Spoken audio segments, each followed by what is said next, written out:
Hi, everyone. My name's Lisa Reams, and I'm the Vice President for Programs and Services for Pima Council on Aging. And if you're here for episode 8 of PCOA Voices, you've come to the right place, my living room.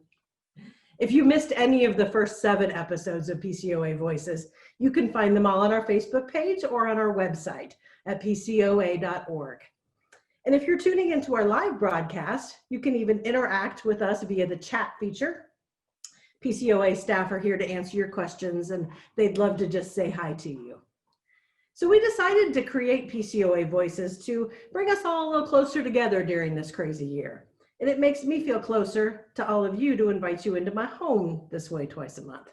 And I realized that though I'd mentioned early on that I have a dog, you haven't actually met her yet. She's been very quiet and been a very good girl during most of our episodes. But this is my rescue girl, Hula. Hey, Hula. I got her from the Humane Society a couple of years ago when I was volunteering for them regularly. And she's a really important part of my life. I've learned that pets are very important to the people I work with and also to the older adults that we serve. Not only are they good companions, but they help us with loneliness and isolation and have many other health benefits as well. So Hula said that's what we're going to talk about today.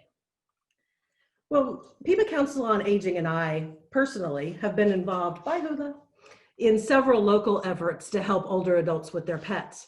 Around 4 or 5 years ago, we conducted a survey of older adults to see how many have pets and what help they needed with their pets. And we learned that some people who received our home delivered meals couldn't afford pet food, or they lacked the mobility or transportation to be able to get food for their pets. So they were sharing their home delivered meal with their pets, which endangered both of their nutritional needs. So we pulled together some community partners to find a solution. And 2 home delivered meals providers in town began also delivering pet food to their clients in partnership with a nonprofit that donated the pet food. And our staff gets asked many other questions about pet resources for older adults. So joining me today to talk more about the resources for older adults and their pets are leaders of 3 local organizations. I'd like to welcome Steve Farley, the CEO of the Humane Society of Southern Arizona, Monica Dangler, Deputy Director of Pima Animal Care Center, and Scott Gimple, President and CEO of Handy Dogs. Thanks for joining me today to talk about animals, all of you. It's important for us to talk about ways that animals can help us and ways we can help them. Monica, let me start with you. As people are self-isolating for safety, especially older people who are at risk for COVID-19, have you seen at Pima Animal Care Center that pets have come to play an even more important role in people's lives? Yeah, thanks so much, Lisa, again, for having us. But absolutely, even before COVID, animals have always been a major piece of our well-being.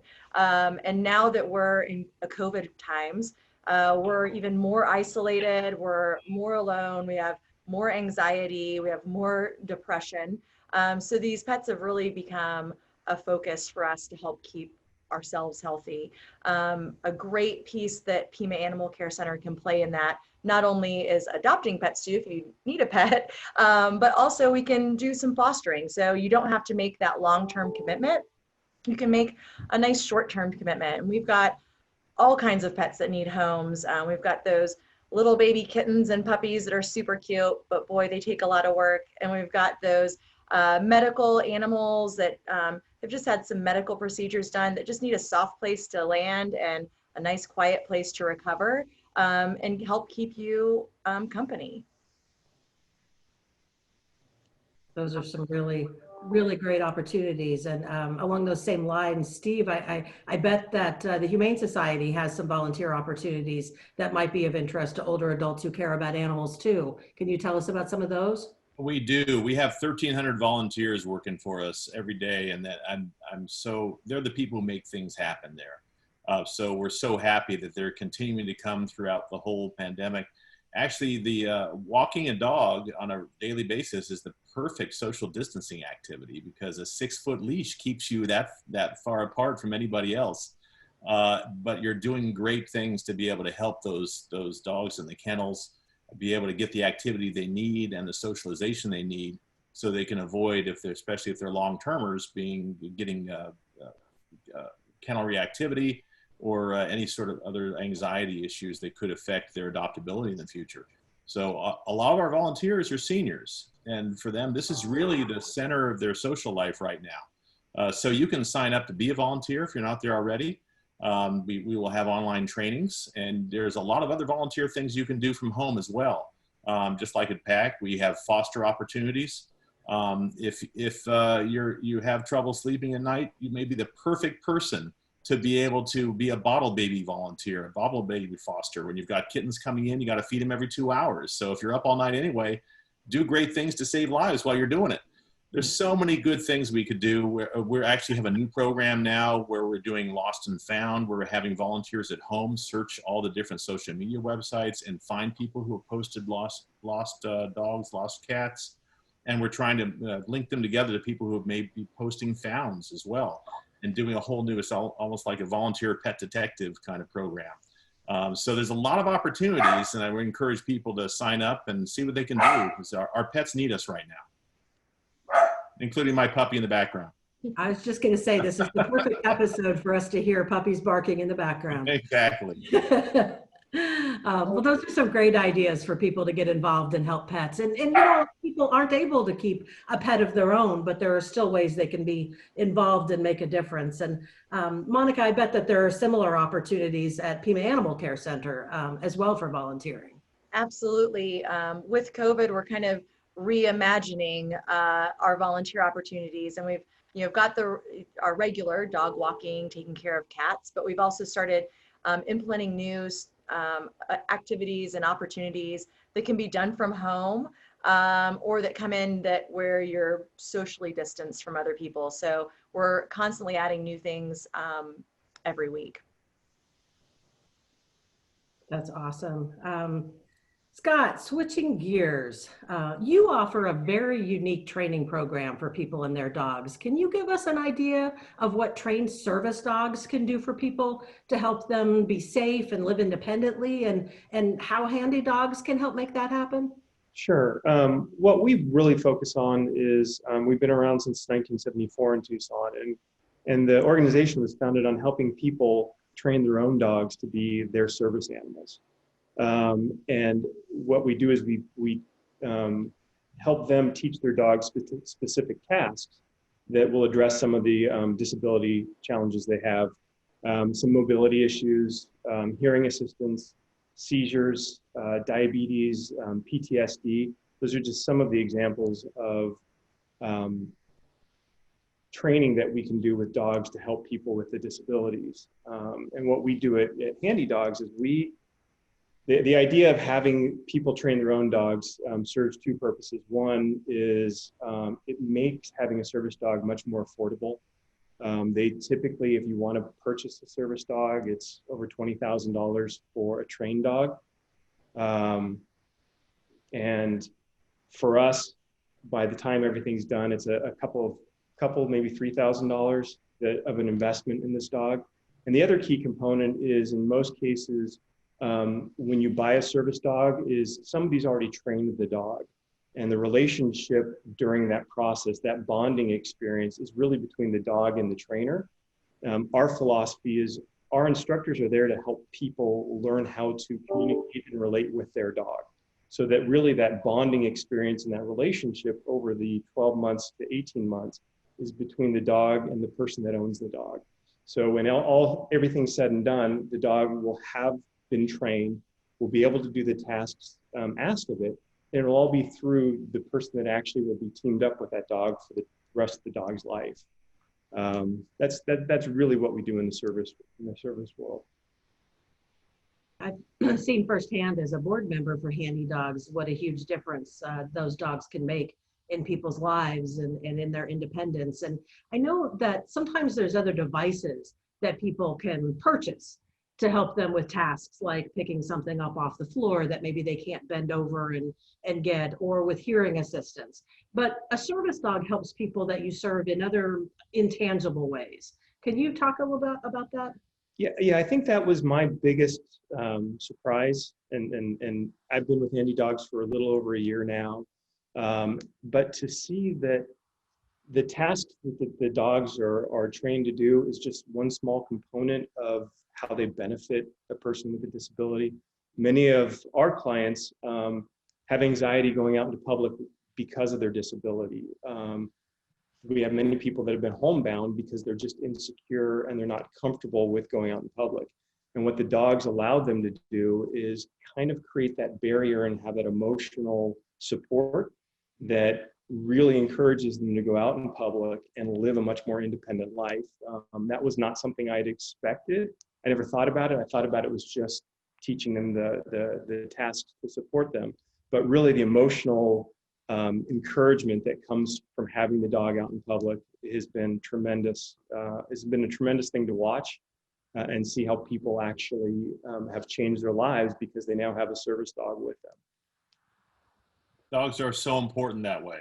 I mean, we're actually and they can really transform lives. So we've had a program where we're working with dogs with behavior problems and pairing them with prisoners, where they both really help each other in order to become better able to operate in the world. And we're just starting up a new program where we're working with veterans, both active duty and retired, and some veterans with PTSD, as well as first responders, to do the same sorts of things. Dogs and cats can be transformational in people's lives. Thank you for jumping in with that, Steve. I think that's really important, and I know, seeing that in Handy Dogs, I really can attest to what a big difference that makes for folks. And in addition, at this time, people have so many concerns for their own safety. But one of the things that older people worry about a lot is who would care for their pet if something would happen to them. Either if they passed away or they had to even go into a hospital or rehab facility for a while. We get so many calls from people about what's gonna happen to my pet. Steve, I know that the Humane Society has a program in place to provide folks with some peace of mind about what might happen with their pet. Can you tell us about that program? Yeah, we have a Guardian Angel program in which if you sign up with that with us and you go to our website to find out more about it at hssaz.org, we will assure you that no matter what may happen to you, your pet will be taken care of and find a loving home forever, no matter what. And that really can provide peace of mind. And we're also working, as you know, we're collaborating with Pima Council on Aging and Tucson Medical Center to have a new pet respite program. So if you have to go to the hospital for a limited period of time, that we will be able to provide that home for your pet to make sure that that pet is taken care of while you can focus on your healing as well. And you can find out more information about that. That'll be coming up. We're starting that up in January, but we'll have more information on the website about that also.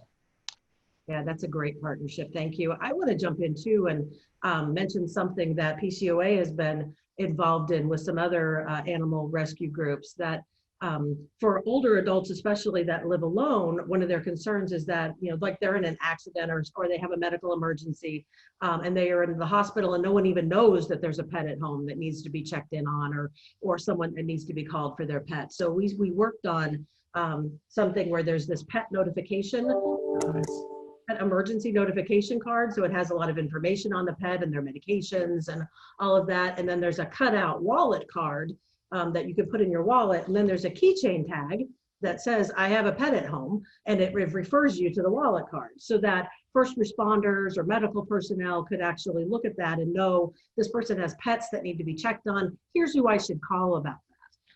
So if any older adults are interested in that, we have a few of those and we're hoping to order more soon. You could call our helpline at PCOA or email me at voices@pcoa.org and we'll make sure that we get you those.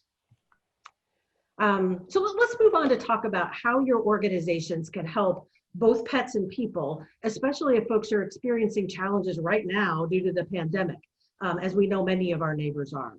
Monica, what services is Pima Animal Care Center offering to help keep people with their pets, and how do people access that help? Yeah, so we're part of a national movement called Human Animal Support Services, and we're one of the Tier 1 pilot shelters. So our goal is to honor that human animal bond and offer those services to help keep those pets together. And part of that is using our pet support services, which isn't a new thing. We've always been doing it, but we're trying to kind of expand that and be able to help in other ways. But a lot of those services, I mean, it's a wide range. It can be everything from providing resources for medical care. It can be behavioral support, maybe for that new pet or that foster pet you've taken into your home. It might be supplies, a crate, special busy toys, food, leashes, collars. And that can be both for your pet. Maybe it's a pet you found and you're holding on to it, looking for the owner. We're happy to help you with those things as well. Also, we're able to help you connect to pet-friendly housing if you find yourself needing to move during these times. I know that's a little bit tricky to find sometimes.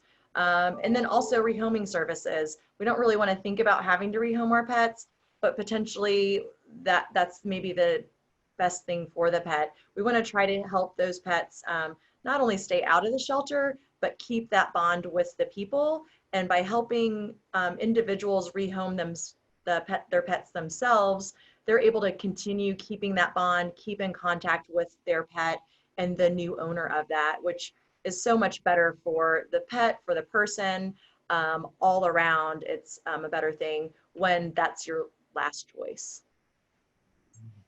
Wonderful. Those are excellent services and resources.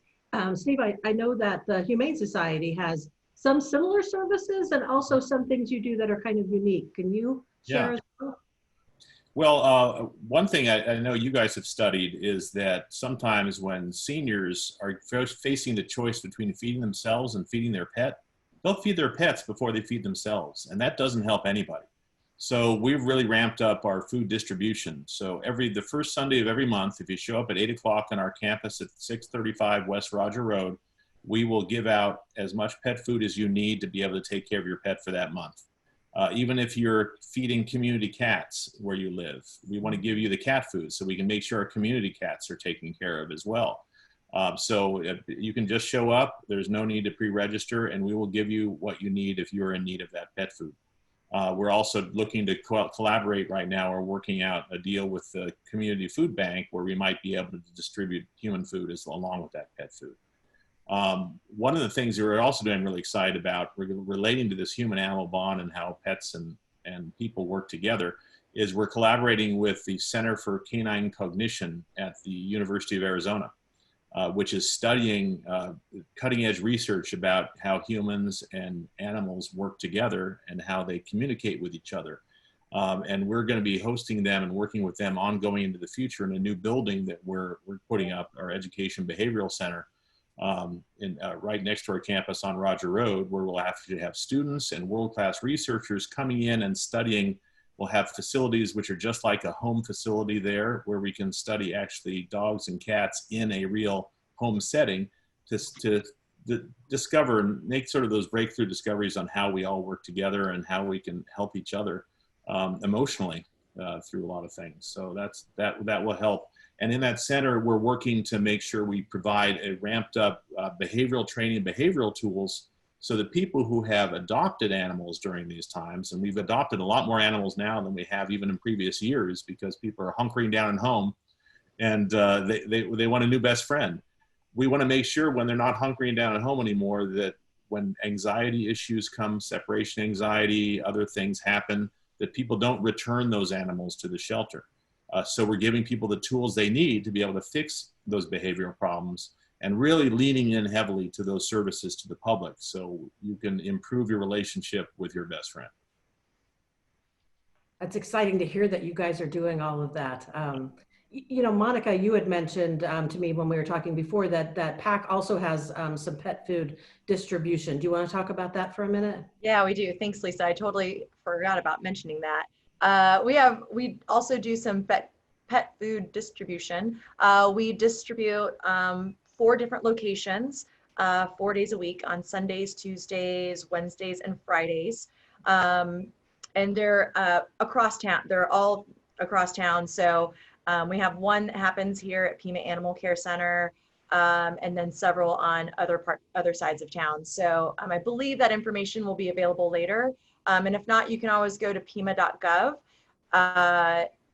/animal care to find out that information on where that's at as well. Wonderful. And anyone can call PCOA's helpline at 790-7262, and we will link you with any of the resources that you've learned about today if you want to know more.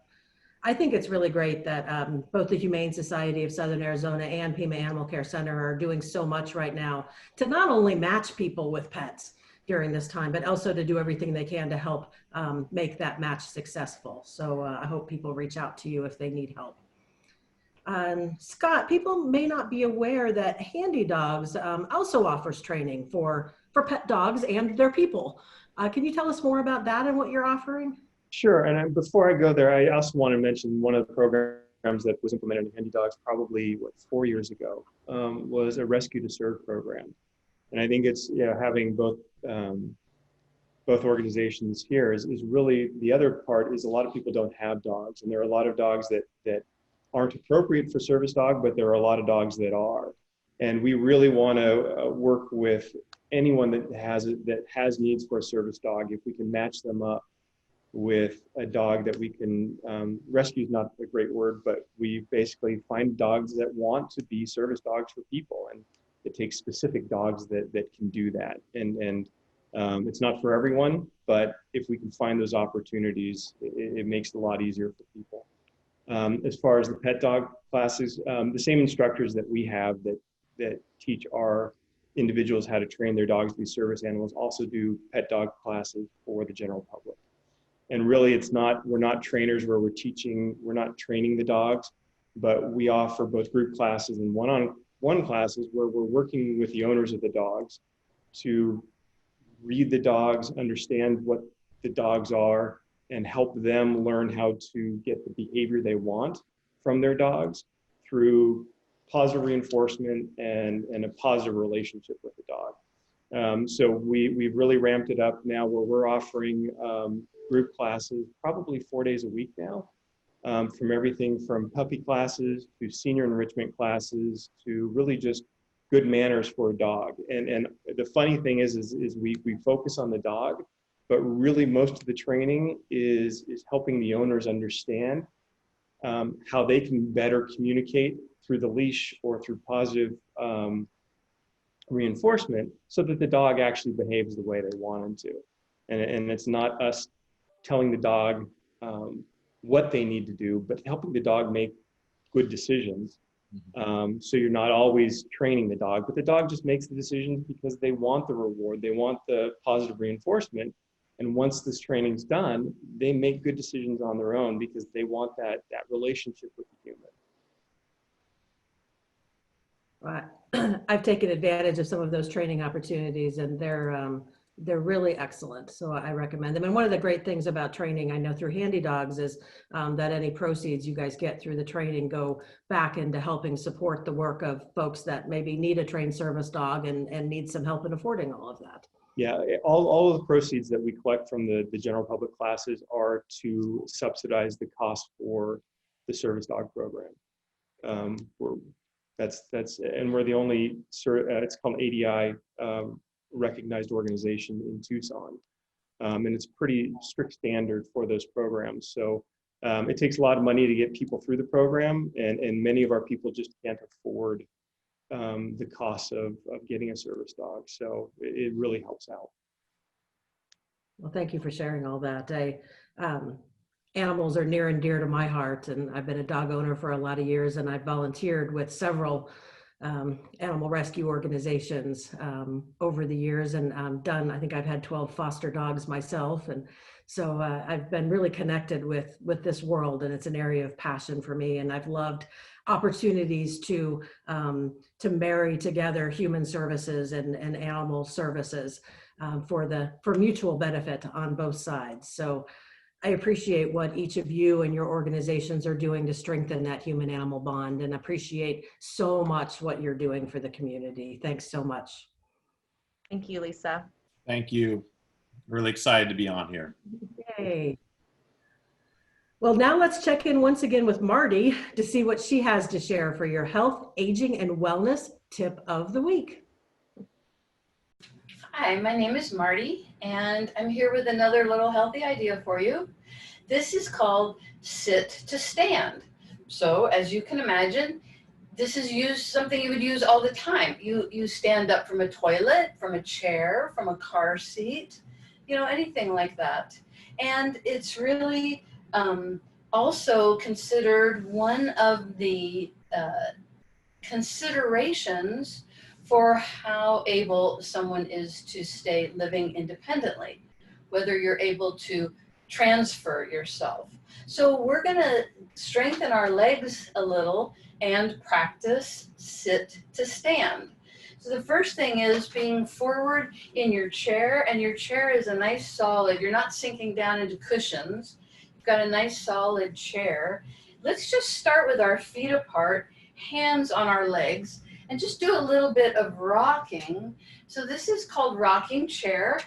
And this kind of gets you, ready to stand up.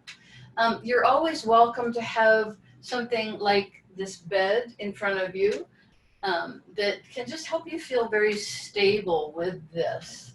Okay, the next thing is to actually stand all the way up, but you can still use your hands with this if you'd like. You're going to have your feet drawn a little bit back and then just push down with the feet, down with the hands, and there you are, you're standing. So standing up like that. Now, the other thing you can do is you can use your hands, with a little bit more momentum here.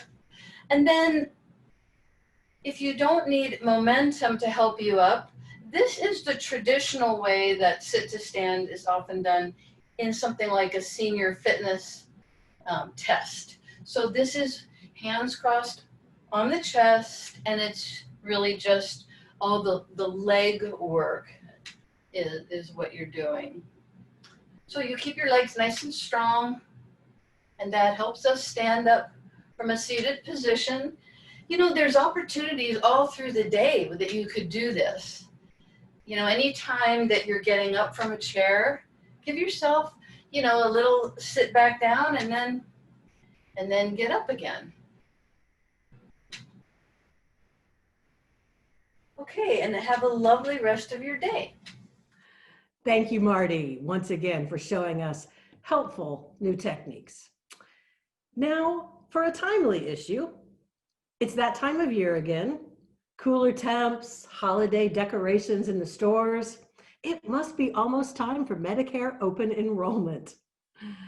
PCOA is very involved in helping older adults understand their choices and make the very best decisions for them about Medicare. So to talk more about this, please welcome Tina Marie Higdon, our Medicare coordinator. Hi, Tina. Hi, good morning. It's great to have you here today. Thank you. It's great to be here. Thanks. So tell us all what happens around this time every year in PCOA's Medicare program.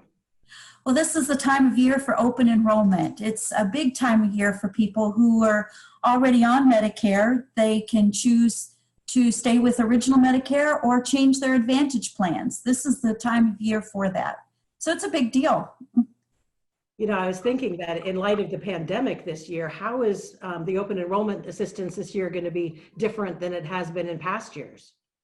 In past years, we've had appointments for people to come into the buildings and have one-on-one counseling with our volunteers and staff. This year, they're looking at pretty much a virtual platform where we're going to have email appointments and telephone appointments. So you can still call in like you have in the past, but there's not going to be the in-face appointments because of everybody's safety. Sure. I know that you guys do a presentation about open enrollment every year. You talk about what changes there have been, that kind of thing. If people want to view or attend a presentation about Medicare and the changes this year, how can they do that? Well, every Tuesday afternoon through open enrollment, and they've actually already started, at 1:30, we have a virtual live presentation. It starts at 1:30, it goes till 4:30, and we have an opportunity for questions and answers. There's also a presentation that is on the PCOA website for viewing at any time. Yeah, I've seen it. It's really quite well done. Thank you. You know, even though most of the presentations will be virtual this year, I know that face-to-face smaller groups may also be possible, and it can especially be important for those without access to technology. I've chuckled, you've told me stories a couple of times about how you've become the Medicare lady around your neighborhood, and you've even been known to have impromptu small group presentations around the mailbox or the swimming pool. Yes, that's true. That's happened whenever there's been a couple of people around. And yes, I'm known as the Medicare lady that lives in the little yellow house with the rescued pooch. So, and I'm happy to talk about Medicare or even senior Medicare patrol and the scams that are going on right now. Okay. So if a group wanted you to try to arrange some sort of in-person thing, you would talk to them and see if there was a way to figure something out with that? Yes, we do have the auditorium here open, and we can have 10 people at a time, and that's something I would like to look into. So whether it's impromptu or if people would like me to get together and schedule something, I'd be happy to. Okay, that's good to know. Mm-hmm. So if people want that one-on-one assistance with a Medicare counselor, how can they get that? How do they arrange that? You would call PCOA. We also have our SHIP helpline, which is 520-546-2011. Call in, we can set up an appointment, and you can have a discussion with one of our volunteers or one of our staff. Okay, and we'll put that number up on the screen so people can see that. So who are you? Who are these Medicare counselors? Well, we have two very knowledgeable staff. We have Cielo and we have Linda. And then we have 17 active volunteers that are extremely passionate about being Medicare volunteers, very knowledgeable, very passionate. I've always been very happy that so many people understood Medicare so well, because I know I've attended a presentation and watched it online, and I still left feeling just confused about all the choices. So I'm super glad you guys are there to help everyone. One more question. I know this time of year, everyone seems to get barraged with calls and ads, et cetera, about Medicare Advantage plans. And what should people know about these marketing efforts and how to respond to them? The marketing efforts, take them with a grain of salt. If you feel uncertain or unsure, please give us a call. We'd be happy to help. There are scammers out there. A lot of the advertisements are legitimate, but there's always a few that get in there. Don't be afraid, don't be ashamed. Please call us. We have the information. We've actually helped people that have become victim to harassing people that have tried to get them to change their plans. So please don't be afraid to call. We're here to help. And we do have a lot of information on different things and scams that are going on right now. Well, I know that even if the calls that people get are legitimate from insurance brokers, even if they're not scams, the services we offer are different than what an insurance broker would offer, because we're completely neutral and impartial and not trying to sell anyone anything. Exactly. And that's where we differ in some of the other counseling agencies that offer counseling for Medicare, because they usually feed right into a brokerage. We are completely unbiased. We are not selling anything. Our funding comes from ACL, from the federal government, from the state, and we are not allowed to sell or steer anybody in a plan. We give out the information and guide the beneficiaries to make the best choice for themselves. Well, thank you for all that helpful information. I truly do appreciate everything that you and your staff and the volunteers do to help all of us understand Medicare and make good choices. You're welcome. Thanks for being here. Next up, everyone, we have a new face for the caregiving tip of the week. Please welcome Jerry, who facilitates our caregiver support groups and our caregiver training. Hello, I'm Jerry, a family caregiver support specialist. One of the consistent topics of conversation in the support groups that I've been facilitating is the topic of patience. Some caregivers don't feel they have any patience. Other caregivers don't feel they have enough patience for what their loved one requires. My biggest tip for you is to focus on self-care. Self-care is not selfish. And you know from experience that if you're not eating well, staying hydrated, and getting enough rest, that your fuse is going to be so much shorter than on the days that you do those things well. But what else is in self-care? Relationships. What relationships besides the person that you're caring for need to be nurtured? And what friendships? What social obligations? And I realize that can be more challenging during the season of the coronavirus pandemic, but there's still possibilities to be done safely. Also, participate in a support group. It's being held by Zoom right now, but it's still a safe place where you can see that you're not alone on this journey and your voice matters, your feelings matter, and it's a great place to pool information and get ideas of how to be more creative at finding ways to nurture relationships, participate in activities and hobbies that bring you joy and help you fulfill who you are so that you don't lose yourself, as some caregivers have said. If you would like to read more on this topic, my article will be in the October 2020 Never Too Late. Thank you so much for your time. Well, thank you for joining us, Jerry. It's great to have you on here. Helping caregivers with training and support groups are valuable ways to help them be successful in their roles and to prevent burnout. So we appreciate your help in that. If any of you out there need help or have questions about services we or one of the many community partners that you've met today offers, please give our helpline staff a call, 790-7262. And you can always email me here at PCOA Voices. It's voices@pcoa.org. We'd love to hear from you. Well, that's it for today. Take care out there. We hope you, your families, and your pets are well. And I'll see you again with a new episode in just a couple of weeks.